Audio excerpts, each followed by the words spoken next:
السلام علیکم دوستوں، میں ہوں عریج اور آپ ہیں اس وقت میرے یوٹیوب چینل عریشہ ناولز پہ۔ آج پھر سے شارٹ ایپیسوڈ دیکھ کر آپ لوگ سمجھ گئے ہوں گے کہ آپ کی نائٹ پھر سے شکل بگاڑ کر بیٹھی ہے۔ میں بالکل بگاڑ کر نہیں بیٹھی، جو بھی سمجھو۔ اگر چاہیے نیکسٹ ایپیسوڈ آج رات 12 بجے سے پہلے، تو چینل کے 17,000 سبسکرائبر کمپلیٹ ہونے میں رہ گئے ہیں صرف 300 سبسکرائبر۔ جی ہاں، صرف 300 سبسکرائبر کے بعد عریج 17,000 کے سبسکرائبر چینل کی مالک بن جائے گی۔ سمجھ تو گئے ہی ہوگے تم لوگ۔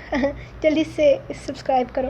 1,000 لائکس کے ساتھ 10,000 ویوز اور 300 سبسکرائبر آپ کو دلا سکتی ہے آج رات ایک اور موسٹ رومانٹک ایپیسوڈ۔ اور جن کو لگتا ہے کہ میں لالچ دکھا رہی ہوں، تو مائی ڈیئر یوٹیوب فیملی، جو ایپیسوڈ آپ کو روز ملتی ہے وہ مل چکی ہے، جو کہ مل رہی ہے، یہ جو میں لکھ دے رہی ہوں آپ کو۔ اب جو آپ کو ملے گی وہ ایکسٹرا ہوگی، اور ایکسٹرا لکھتے ہوئے محنت لگتی ہے۔ اگر میں محنت کروں گی تو بدلے میں آپ کو بھی تو کچھ نہ کچھ دینا ہوگا نا، کیونکہ آپ لوگوں کی روز کی محبت کے بدلے میں آپ کو روز کی ایپیسوڈ دیتی ہوں۔ اسی لیے کچھ کمنٹ کرنے سے پہلے یاد رکھنا، عریج کو بلاک کرنا بہت اچھے طریقے سے آتا ہے۔ فضول کامنٹس کے جواب میں بالکل ٹائم ویسٹ نہیں کرتی۔ تو اگر آپ لوگوں کو چاہیے 12 بجے سے پہلے ایپیسوڈ، تو میری ریکوائرمنٹ یہاں نیچے میں نے لکھ دی ہے۔ 300 سبسکرائبرز کرنے ہیں جناب، 10,000 ویوز اور 100۔ ویسے آپ لوگ مجھے 1300 لائکس دے رہے ہو، پتہ ہے مجھے، میں بالکل بھی ناشکری نہیں ہوں، لیکن یہ جو سرپرائز ایپیسوڈ کے لیے میں آپ سے صرف 1000 لائکس ہی مانگ رہی ہوں۔ تو میرے خیال میں ہمیں فضول میں ٹائم ویسٹ نہیں کرنا چاہیے، ہمیں آج کی ایپیسوڈ ریڈ کرنی چاہیے۔ تو آنکھیں بند کر لو بھائی، آج کی ایپیسوڈ رومانٹک ہے۔ تو لیٹس سٹارٹ آج کی ایپیسوڈ۔ کبھی یوں بھی آ میرے دل میں تو، قسط نمبر 33، تحریر عریج شاہ۔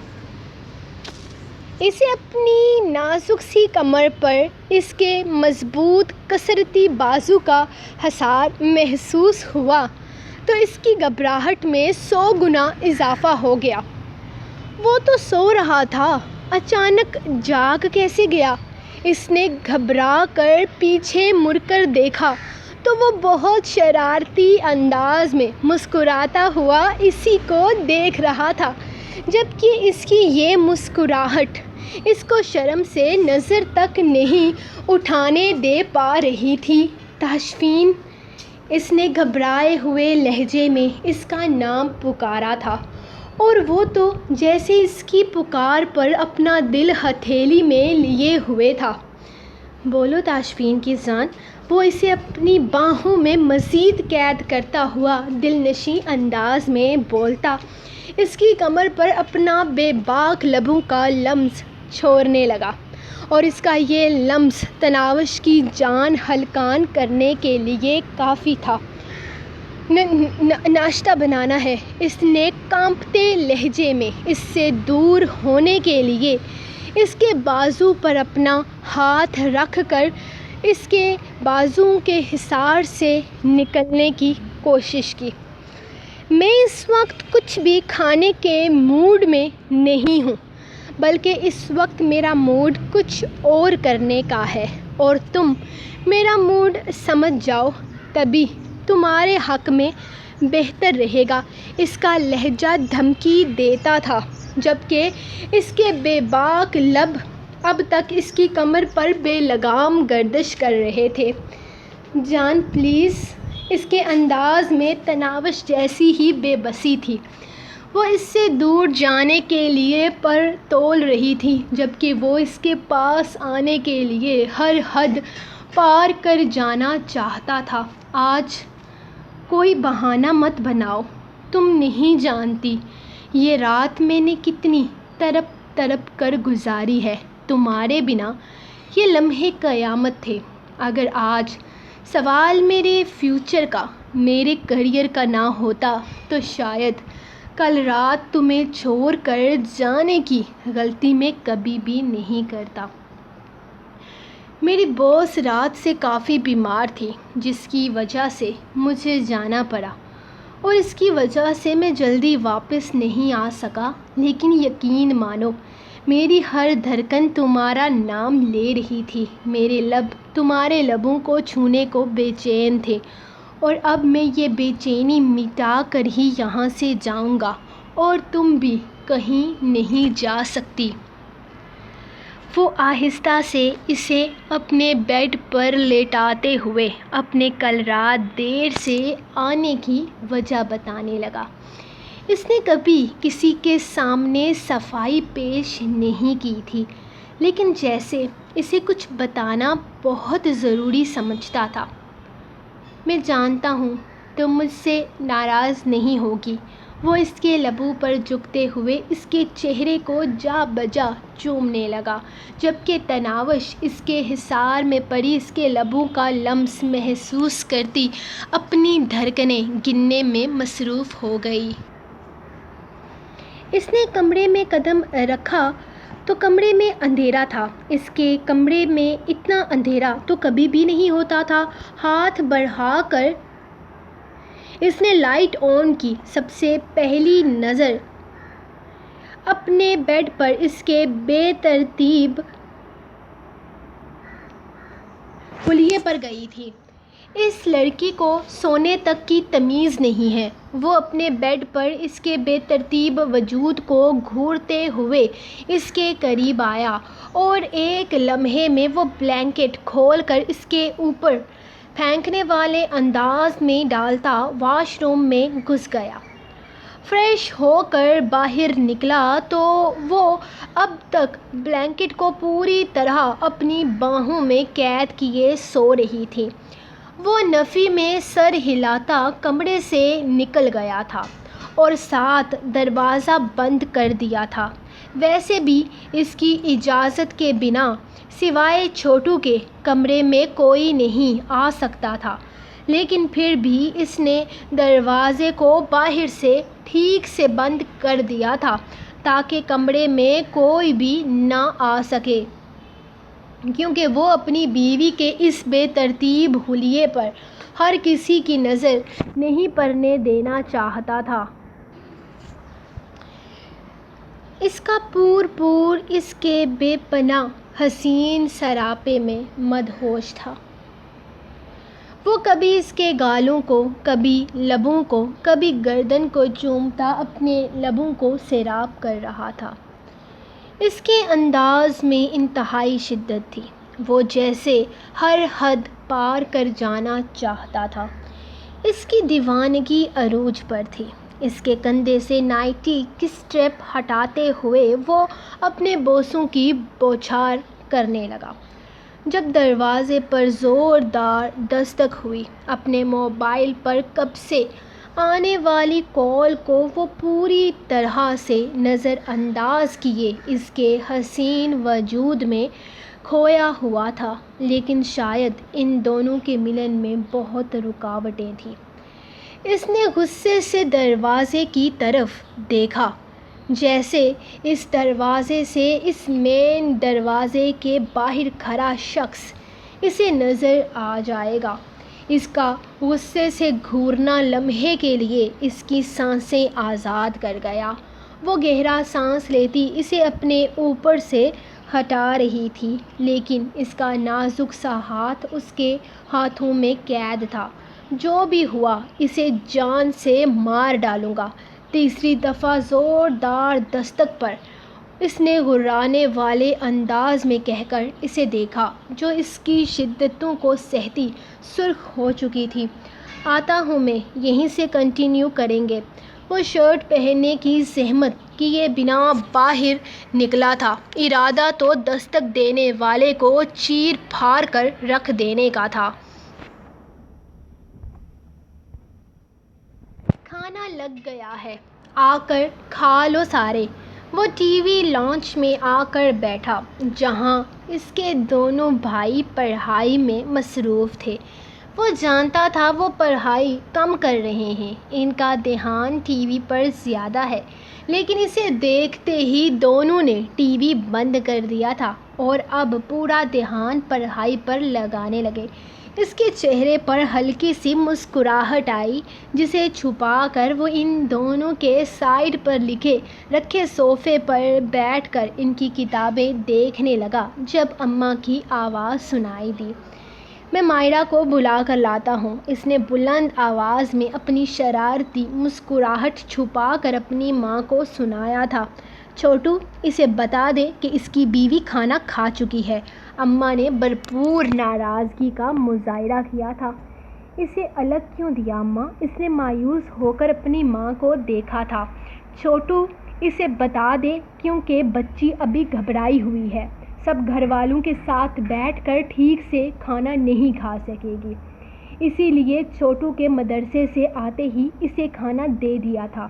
چھوٹو کے ساتھ بہت سکون سے وہ بات کر پا رہی ہے۔ چھوٹو نے آ کر بتایا ہے کہ وہ سو گئی ہے۔ چھوٹو کے ساتھ اچھی دوستی ہو گئی ہے اس کی، باقی ہمارے ساتھ اس کو ملنے جلنے میں تھوڑا وقت لگے گا۔ خاندان کی تھوڑی ہے کہ آتے ہی ہر چیز کو سمجھ جائے۔ ایک تو ویلائتی لے کر آیا ہے، اسے دیسی ماحول میں پتہ نہیں ٹھیک سے ہم سب میں ڈائجسٹ بھی کر پائے گی یا نہیں۔ اماں ایڈجسٹ ہوتا ہے۔ احمد نے بیچ میں لقمہ دیا، جس پر وارق نے اسے گھور کر دیکھا۔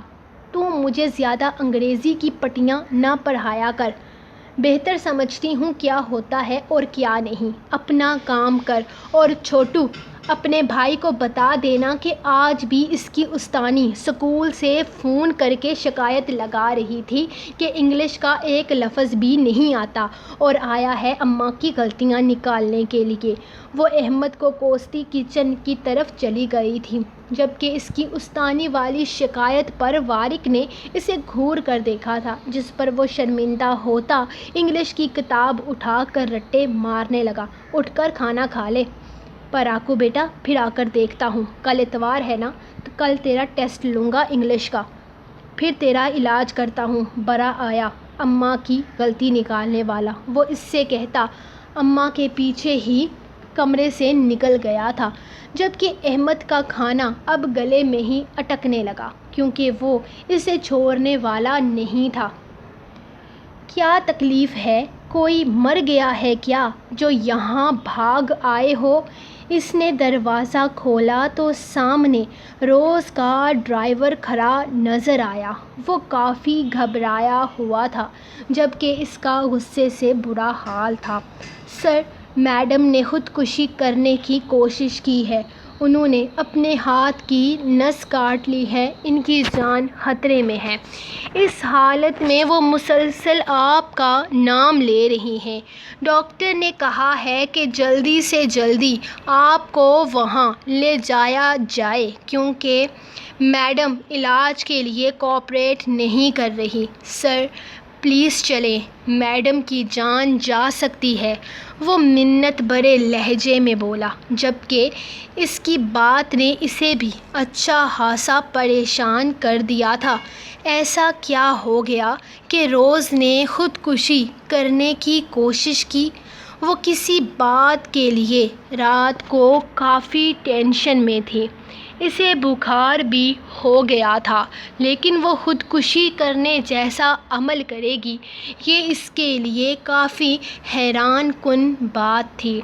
اب تک تو یہ خبر میڈیا پر نشر ہو چکی ہوگی، اسے اپنی فلم کی فکر ہونے لگی، اور ایسی حالت میں وہ اس کا نام کیوں لے رہی تھی، یہ بات اس کے لیے مصیبت بن سکتی تھی۔ میں فریش ہو کر آتا ہوں، تم گاڑی سٹارٹ کرو۔ بس اتنا کہہ کر وہ اپنے کمرے کی طرف بڑھ گیا۔ جان، میری باس اس وقت ہسپتال میں ہے، مجھے جانا ہوگا، اپنا خیال رکھنا اور موبائل اپنے پاس رکھنا، میں فون کروں گا۔ ناشتہ کر لو، میں جلدی آنے کی کوشش کروں گا۔ کالج سے تم لیٹ ہو چکی ہو تو بہتر ہے کہ اب کل ہی جانا۔ وہ جلدی سے اپنے کپڑے نکالتا واش روم میں گھس گیا تھا۔ وہ خود پر بلینکٹ ڈالے اس کی باتوں کو سن رہی تھی، جو کافی جلد بازی میں کام کر رہا تھا۔ اس کی پریشانی اس بات کی گواہ تھی کہ کوئی بہت بڑا مسئلہ ہے۔ وہ اٹھ کر فریش ہونے لگی۔ جب وہ جلد بازی میں باہر نکلا، جلدی سے اس کی طرف آتے ہوئے اس نے اس کے لبوں کو اپنے لبوں کی دسترس میں لے کر ایک سکون سا اپنی رگوں میں اتارا تھا۔ اور پھر اس کا ماتھا چومتا باہر نکل گیا۔ وہ اس کی سانسوں کی خوشبو میں سانس لیتی وہیں مجسمہ بن کر کھڑی تھی جب باہر سے اس کی آواز آئی، آ کر دروازہ بند کر لو، میری یادوں میں بعد میں کھو جانا۔ اس کا انداز شرارت سے بھرپور تھا جو اس کے لبوں پر مسکراہٹ بکھیر گیا۔ چھوٹو، آج تو میں گیا۔ ٹیچر کو بھی آج ہی میری شکایت لگانی تھی۔ اس نے 9ویں جماعت کی انگلش کی کتاب سامنے پھینکی تھی۔ مجھے یقین ہے بھیا چیپٹر نمبر 3 کا ٹیسٹ لیں گے، اور وہ تو مجھے آتا ہی نہیں۔ وہ روحانسی انداز میں اپنے چھوٹے بھائی کو دیکھتے ہوئے بولا۔ میرے پاس ایک آئیڈیا ہے، آؤ بھابھی کو بولتے ہیں کہ بھیا کو ٹیسٹ لینے سے منع کر دیں۔ نہیں یار، مجھے یہ بھابھی اچھی نہیں لگی، وہ منہ بنا کر بولا۔ ارے بہت اچھی ہے، اس کے ہاتھ بھی بہت سافٹ ہیں اور اتنی فر انگلش بولتی ہے بالکل بھیا کے جیسے، اور صدف کی طرح گال بھی نہیں کھینچتی اور چکی بھی نہیں کاٹتی۔ چھوٹو نے جلدی سے مائرہ کی سائیڈ لی تھی۔ اچھا، اگر وہ اتنی انگلش اچھی بولتی ہے تو پھر تو ساری انگلش آتی ہوگی، وہ مجھے انگلش پڑھائے گی کیا؟ وہ کچھ سوچتے ہوئے بولا تو چھوٹو نے زور سے ہاں میں سر ہلایا۔ یار لیکن ابھی تو وہ سو رہی ہوں گی نا؟ وہ ایکسائٹڈ ہوا تھا لیکن پھر مایوس ہو کر بولا۔ ہاں تو ٹیسٹ بھی تو صبح ہے، ابھی تھوڑی ہے۔ چھوٹو نے اس کی عقل پر ماتم کرتے ہوئے کہا۔ ہاں تو پھر کیا کرنا چاہیے؟ اس نے چھوٹو کو دیکھتے ہوئے پوچھا۔ اماں بھیا سے ناراض ہیں، آؤ اماں کو بولتے ہیں رس ملائی بنائیں اور بھیا کو کھانے کے لیے نہ دیں۔ چھوٹو نے اپنے شرارتی دماغ کا استعمال کیا۔ آہو چلو بھیا کے سامنے مزے لے کر کھائیں گے۔ احمد نے بھی فوراً اس کے ہاتھ پر ہاتھ مارا تھا۔ اماں اور وارق کی ناراضگی کا سب سے بڑا فائدہ تو ان دونوں کو ہوتا تھا۔ وارق سے ناراضگی کی وجہ سے وہ ان دونوں کی فرمائشیں پوری کر دیتی تھی۔ اماں ایک بہت سادہ سی عورت تھی جن کی زندگی ان کے گھر، شوہر اور بچوں سے آگے جا ہی نہیں سکتی تھی، اور ان کا شوہر اور بچے ان سے بے انتہا محبت کرتے تھے۔ داعش میں تمہارا ہی انتظار کر رہا تھا بیٹا۔ میری بیٹی کبھی اس حد تک جائے گی میں کبھی سوچ بھی نہیں سکتا تھا۔ وہ روتے ہوئے اس کو سب کچھ بتا رہے تھے جبکہ وہ حیران تھا کہ وہ اسے کیسے جانتے ہیں۔ انکل حوصلہ رکھیں، روز بالکل ٹھیک ہو جائیں گی، آپ پریشان مت ہوں۔ آپ یہاں بیٹھیں اور مجھے بتائیں کہ ہوا کیا تھا۔ وہ وہیں ایک کرسی کی طرف اشارہ کرتے ہوئے بولا تو وہ ہاں میں سر ہلاتے اس کے ساتھ بیٹھے تھے۔ کچھ بھی نہیں ہوا۔ آج صبح میں نے بس اسے فون پر بتایا تھا کہ میں دوسری شادی کر چکا ہوں۔ اس بات کو اس نے اتنا اپنے دل پر لے لیا کہ ایسا قدم اٹھا لیا۔ اگر مجھے اندازہ ہوتا کہ وہ اتنی ذرا سی بات پر اتنا شدید ری ایکشن دے گی تو میں ایسی غلطی کبھی بھی نہیں کرتا۔ وہ میری دوسری شادی کے حق میں تھی، بلکہ وہ تو مجھے خود کہہ رہی تھی کہ مجھے دوسری شادی کر لینی چاہیے۔ وہ بیٹھے اپنے مسئلے اسے بتا رہے تھے جبکہ اسے اس شخص سے عجیب سی الجھن محسوس ہوئی تھی۔ اس عمر میں اس نے دوسری شادی کر کے اپنی بیٹی کو جھٹکا دیا تھا، تبھی تو وہ اس وقت ہسپتال میں ایسی حالت میں پڑی تھی۔ لیکن یہ بات اتنی بھی زیادہ حیرت انگیز نہ تھی کہ روز خودکشی کرنے کی کوشش کرتی۔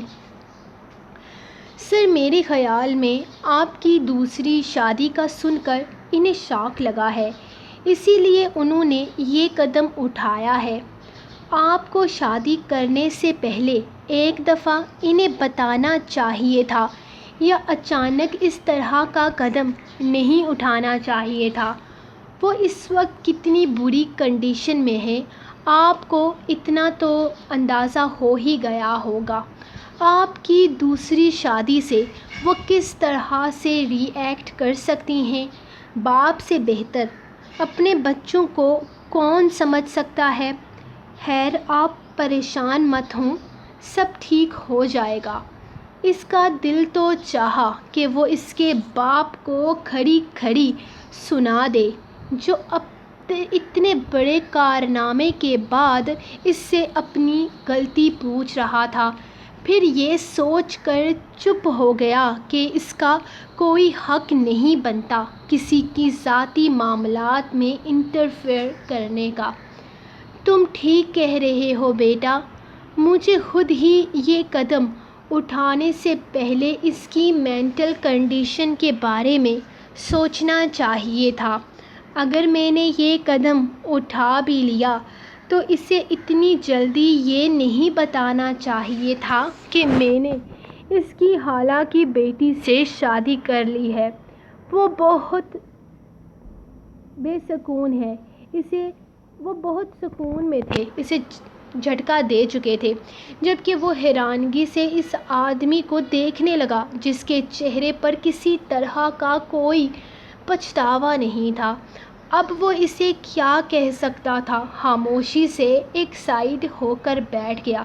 بیٹا، میری بیٹی تم پر بھروسہ کرتی ہے، اسے صرف تم پر اعتبار ہے، وہ صرف تمہیں اپنا دوست سمجھتی ہے۔ اس وقت مجھ سے زیادہ تم اس کا خیال رکھ سکتے ہو۔ وہ جو اس آدمی کے پاس بیٹھنا بھی نہیں چاہتا تھا، ان کے الفاظ پر انہیں دیکھنے لگا۔ آپ باپ ہیں ان کے، اس وقت انہیں سب سے زیادہ آپ کی ضرورت ہے، اور میرے خیال میں آپ کو ان کے پاس رہنا چاہیے، اس نے جتاتے ہوئے کہا۔ وہ اندازہ لگا چکا تھا کہ یہ آدمی یہاں سے جانا چاہتا ہے۔ یقیناً اس وقت اسے سب سے زیادہ اپنی نئی نویلی دلہن کے پاس جانے کی جلدی تھی۔ سر، میڈم کو ہوش آ رہا ہے اور وہ تائش کو اپنے پاس بلا رہی ہیں، نرس جلدی سے باہر نکلتے ہوئے بولی۔ اس وقت اسے تمہاری ضرورت ہے، میری تو وہ شکل بھی نہیں دیکھنا چاہے گی۔ میں نے اس لڑکی سے شادی کی ہے جس سے وہ بے انتہا نفرت کرتی ہے۔ اس کے شدید ری ایکشن کے پیچھے بھی وجہ یہی ہے۔ اسے سنبھلنے میں وقت لگے گا، تم اس کا خیال رکھ سکتے ہو، اس کے ساتھ رہو، اور مجھے یقین ہے کہ اس کے لیے تم پرفیکٹ ہو۔ جاؤ، اسے تمہاری ضرورت ہے۔ وہ اس کا کندھا تھپتھپاتے ہوئے باہر چلے گئے۔ اپنی پیدا کی مصیبت یہ شخص اس کے گلے میں ڈال کر آرام سے نکل رہا تھا۔ وہ اس کی پیٹھ کو گھورتا اندر کی طرف قدم بڑھا چکا تھا۔ ایک بار میری فلم آ جائے، میں زندگی میں کبھی اس شخص کی شکل بھی نہیں دیکھوں گا، اور اس کے چکر میں اپنی بیوی کے پاس نہیں جا پا رہا۔ وہ غصے سے اندر داخل ہوتے ہوئے سوچ رہا تھا۔ بس نہیں چل رہا تھا کہ وہ اپنے ہاتھوں سے روز کا گلا دبا کر اسے ختم کر دے، جو اس کے اور اس کی معصوم بیوی کے بیچ دیوار بنی ہوئی تھی۔ کہنے کی ضرورت تو نہیں ہے نا، 12 بجے سے پہلے تک کوشش کروں گی سرپرائز دینے کی، بلکہ ابھی سے بیٹھ کر لکھنا شروع کر دوں گی۔ تو سرپرائز ایپیسوڈ تو 12 بجے تک آئے گا۔ اگر میرے 17,000 سبسکرائبر ہو گئے، 10,000 ویوز اور 1,000 لائکس کمپلیٹ ہو گئے، چلو ویوز پہ نا میں تھوڑا سا کمپرومائز بھی کر لوں گی، اوکے، ویوز آپشنل ہے، باقی دونوں میری ڈیمانڈس پوری ہونی چاہیے، ٹھیک ہے۔ ملتے ہیں آپ کو 12 بجے سے پہلے، تب تک کے لیے مجھے اجازت، اور دعاؤں میں یاد رکھیں۔ اللہ حافظ۔